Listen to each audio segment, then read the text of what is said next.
Mikey P, Mike Probozzi in for another In the Money YouTube Kentucky Derby prep preview. And we got the Sam Davis this week. Now, normally PTF is hosting these shows, but we have a little audible, and who better to come in to analyze the Derby preps than my good friend Nick Tammaro. Nick, always appreciate your thoughts. We're smack in the middle of Derby prep season. Absolutely. No, glad to be joining you. And yeah, I think things sort of ramp up now. These feel like we're getting close to the penultimate preps. I think this is the last week of maybe horses that could potentially run 3 more times before the Derby. I really don't think there are that many of them, but obviously once we get to the Risen Star a week from Saturday, all of those horses are only going to run 1 more time after that. And so, yeah, we're definitely in the semifinals, if you will, of the lead up. And goes to show you that these last, 80 days are going to go by very quickly as the picture comes into focus a little bit better. Well, the Tampa route has been a popular one, especially in recent seasons. So prominent horses can come through there. Now, this Sam Davis, I thought, extremely competitive field here. Probably one of the better Derby preps we've had so far. As I do think there are many horses that can win. We're going to go through all the horses, maybe do some analysis there, and then we'll complete it at the end, give a little pick for the race. 3-year-olds, obviously, now in a 16th on the deep Tampa surface. And number 1, it seems, is Camp Hale, another Ian Wilkes trained horse. He had quite the weekend last weekend. This horse, still a maiden, but they're in here and has shown some ability. No question about it. This is a horse that's about as decorated a maiden as you're going to get, having run behind Guns Loaded and Grande, both of whom on those individual days looked like horses with very bright futures. I don't know how good Grande will end up being in the long run. We've not seen him since this race, but obviously Guns Loaded came right back and won the Mucho Macho Man, did fail the distance test in last week's Holy Bull, but given the manner in which Camp Hale lost to him and the distance they were going that day, it does not really pose much of a concern. He's coming off of Lasix, which is at least notable because he was treated with it last time out. It did not lead to any kind of appreciable improvement, so it makes me less concerned about him coming off of it. And he's a horse that, at least from a speed figure perspective, looks like he belongs with just about anybody in here. Yeah, a lot of horses look the same. A lot of horses have a lot of 1-turn races. So definitely gets the 2-turn test for many of these in this Sam F. Davis. I do think this horse, I'm curious to see what kind of trip he gets, because has been off of it, has been close to the pace, and just seems to find one horse better than him. I do think he probably needs to trip out to win this race, but he certainly has the connections, has the breeding to maybe be a factor. Yeah, he's going to be under the gun from the start. The problem for him is pace related. This looks like a fast pace. It has all the makings of it. There have been situations in the past on big stakes days at Tampa where you had a pronounced track profile. So you're going to want to watch the early dirt races on this card and see if it's playing a certain way. If it looks like there's an advantage to being forward, upgrade him. The 2 is Treaty of Rome. Now, this is a Chad Brown here. Uncle Mo, a 3-year-old, was second in the Mucho Macho Man, was certainly getting to Guns Loaded in that spot. This horse is another one I do find very interesting in this race, especially getting the 2 turns. Yeah, he feels like a horse that is coming into this the right way. The question will be if he is going to take another step forward. And it's generally the case this time of year that you're looking for horses that are getting better with each and every start. And he's done so in 3 starts. He just really hasn't run that fast race you might like to see. Then you juxtapose him against everybody else in here, and you're like, well, he's as fast as anybody, really, when push comes to shove. But he looked good in the Mucho Macho Man. I had a feeling coming out of that maiden race that he was maybe a little bit better than his speed figures indicated. And he's a horse that has kind of a steady grinding style that is never going to be all that flashy. He's always going to need things to kind of break his way in front of him. But if he continues to move forward, I think he's very dangerous in here. And I think when all is said and done, we'll probably end up seeing him go off one of the favorites in this field. Yeah, and he's got some pedigree also. If you look back, the second dam is Cash Run, who, won the Breeders' Cup at 2. So certainly has distance pedigree there. So that definitely will be interesting, I think, with the added distance. The 3 horse will be John Hancock here, another Brad Cox. He just keeps throwing these maiden winners into these Derby preps and kind of throw everything up against the wall and see what happens. I thought this horse a little bit impressive. First time out, going 6. Basically was, I would say, eased late, was never losing that race. Now Flavien Prat ends up here. He seemed to have choices. Yeah, he did, including a horse we're going to talk about in a couple of minutes that he rode to a graded stake win last time out. This is a half-brother of Speech who won the Ashland during COVID. Grade 1 winner, of course. So distance-wise, you don't become overly concerned. The second dam was a filly named Plinking who won multiple races around 2 turns. So the distance shouldn't be much of an issue.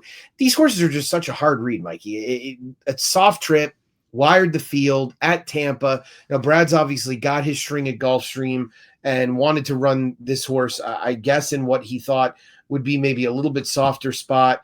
It was a month ago. Now he's back. You know, it's hard to argue, but this is a big test, not only class-wise, but distance-wise. And I think ultimately these kind of horses are good horses to bet against. Agreed, for sure. The 4 will be Dr. Ruben M. Comes out of the lively Springboard Mile race that produced Coal Battle, has produced Speed King. This is another horse that has been forward. Now, the day he won at Santa Anita back in October, broke the maiden there. Pretty speed-favoring track. This one I do think could be up against it versus these. Yeah, it's kind of funny. This horse was sent on the road when they ran a prep in California last week that basically was a 3-horse race.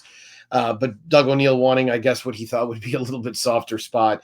This horse didn't really run that great last time out in the Springboard Mile. I understand it came back kind of a key race, but the 1-2 finishers in there really in many ways did the majority of the running. So I don't know how much credit you want to give Dr. Ruben M. What I will say is he's another horse that wants to be forward in a race that as you go through it really looks like it's going to be run at a frenetic early clip. Yeah, it does get a jockey switch, though. And I would say Junior is certainly not Maldonado as far as wanting to be close to the pace. So maybe that is by design. Maybe they are trying to take this horse a little bit off the pace in this spot.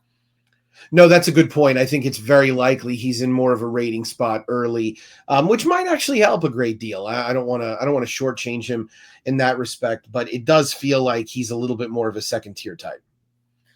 Let's move on to the 5, and it's Gateskeeper. Now, this is a horse that is another maiden in this race, was racing at Oaklawn, second in a maiden special weight, and then ended up 3rd in one of the restricted big maiden claiming type races. They're taking a shot here, certainly has the pedigree to go 2 turns. It should probably be a long shot here, though. Yeah, this is likely the longest shot on the board. 0 for 2 so far, even in a restricted event, as you alluded to. So it would stand to reason that if there is pace, maybe he could clunk along for a share, but hard to endorse on the win end given the difficulties getting by undoubtedly much weaker competition so far. Well, the 6 we'll move to is Owen Almighty here. This is a Brian Lynch, Irad Ortiz type that was disqualified last time in the Picasso Stakes at Tampa. Now, plenty of class here for this one. Was able to win a stake at Ellis back in August. Was second in the Iroquois to Jonathan's Way, who at that time really kind of looked unbeatable at Churchill. Now, this horse interfered early in the race and ended up getting disqualified. But if you watch the stretch drive, really never looked like a loser to me. Irad sticks here. You get the stretch out. I do think this horse is going to take a fair amount of money here. Oh, for sure. I mean, I believe he should be the morning line favorite based on what you see. Well, maybe Poster, and then he'll be the second choice. The questions, of course, include he's a speed horse. There's a lot of other speed. He's not gone this far. You feel like with Irad on board, maybe it helps you a little bit in the sense that he's as good as anybody at getting horses to rate that might be a little bit more unwilling to do so. So it's a tough question to answer. The dam side is definitely distance oriented. The dam was a winner around 2 turns. He is her first foal to race. It's a second family that has some distance in it as well. So he's gone the mile, albeit a 1-turn event. So I don't have a big argument with him. I don't know exactly how good he is, if that is fair enough after 4 starts. He seems like he's solid. He seems to be moving forward. The blinkers going on feel like they should be beneficial, but this is a big test. Big test indeed. Well, let's move to Poster next. And this one, undefeated, was a nice winner of the Remsen. I really liked his move in that race. He seemed to rate kindly early, made a big move around the turn. Now, Was getting late, but got to the wire first. I like that effort. Now, Prat was there for that, and he switches to the Cox horse here, but I do think this horse has talent. I'm not sure about the pedigree necessarily, but he seems a two-turn horse to me. He does. He got a great ride last time out. Boy, I mean, Flavien Prat had an incredible 2024, and this ride pretty much encapsulates what went well for him, which is he made all the right decisions at all the right times. And in the interview afterwards, I was smarting, having bet on Aviator Guy, and I was watching the Naira broadcast, and Maggie Wolfendale interviewed Flavien Prat, and he said, I knew that, and he alluded to Aviator Guy, he said, I knew that Manny Franco had horse, and I had to move quickly so that I could get the jump on him. And as it was, he still held on by a nose. The concern about that, obviously, is that this is a horse that might not have the advantage of moving at exactly the right time this time. He did have a perfect trip that day. The two horses that ran relatively well in there that have come back have not performed well. I think something went wrong with Tux last week. He got a 13 buyer and lost by 80 lengths. So I don't really think that's a fair representation of who he is as a horse. But Studley Do-Right came back and underperformed in the Jerome next time out. So it does make you a little bit concerned about the Remsen. Again, the Remsen, suffers this fate every year where horses run in it that have not gone that far. They're being distance tested, obviously, and you do have horses that underperform ultimately. So I'm a little worried about it. That being said, I think this is a horse with some talent, and I think he's a deserving morning line favorite. We'll head to Naughty Rascal here. Second, actually put up to first in the Picasso last time at Tampa. Lots of experience here. 6 starts, the most in the field, 4 lifetime wins. Has plenty of listed stakes lines on the page. I think this horse looks sprinty, but I think deserves a chance versus these. Yeah, I mean, these races are running in a progression at Tampa. So you run in the inaugural and the Pasco before they stretch it out to 2 turns, you get the opportunity to. And, this horse having gone 2 turns already successfully, I think it's a no-brainer to at least try him. How good he is, well, we'll find out, right? But he took the step forward that you wanted to see from a horse that is supposed to be progressing last time out. And, I'm intrigued to see how he runs here, going a little bit longer, seeming to have the profile that you'd like, which is that he can lay back and make one run. And again, we've talked already with almost every one of these horses about how much pace is in there. And he'll really be a beneficiary if he's able to settle and make that late bid. Now, he got very lucky in terms of the DQ because he was not interfered with. So it was one of those where a different horse was interfered with, and obviously Owen Almighty ended up getting DQ'd. He's always well backed at the windows, rarely favored. I imagine he'll be in the 5 or 6 to 1 range because there's going to be a lot of support for a horse that's not only run well locally, but is already a stake winner around 2 turns. Another interesting horse in the race is a horse coming from Puerto Rico, and it's a Smoken Boy. You get Paco Lopez, Jose D'Angelo. This horse has 2 straight blowout wins there in Puerto Rico. Now, all on sloppy tracks. Really no clue what to do with this one. Yeah, you can have no idea what to do with this horse, right? I mean, what we know is that these races are generally run for really small purses. They're usually of a lesser variety. With that said, this is a horse whose dam was a good horse. His sire was a good horse. And Bob LaPenta let the horse go for basically nothing, having owned both the dam and the sire and having bred this horse. But, he's 2 out of 3 now, having won 2 in a row. He stretched out successfully. The second place horse from his last came right back and won his next start by almost 5 lengths. Again, we don't have speed figures on those races, so it's impossible to know exactly what kind of race he ran. But now in the care of a guy like Jose D'Angelo, you have to get a little worried, right? You have to get a little concerned that maybe this is the horse that is going to get that setup that we're talking about with all this pace signed on. And it would hardly surprise me if this one jumps up and runs a big race. The last entrant on the outside is the second Eoin Harty horse in the field, very bold. This horse was 3rd last time in the Tampa Bay Prep. Certainly 1 win from 5 starts, has some restricted maiden lines there. He's an off the pace type, so he could be a horse that with the distance, he's out of Union Rags, will be a closer in a speed-filled bunch. So maybe at a long shot price, I'd look for underneath. Yeah, maybe a horse that drew an outside post going 2 turns where it's actually an advantage, right? And I say that because this horse is going to have to take back. He just can't run the risk of going 5 or 6 wide and showing speed. He has the profile in terms of what we've seen of a 1-run closing sprinter, but maybe he's the one that can be picking up some horses late as the pace ends up becoming kind of a battle of attrition. And I think that's a real possibility. Well, Nick, like Pete says, feet to the fire now. Really nice competitive Sam F. Davis. Where are you going?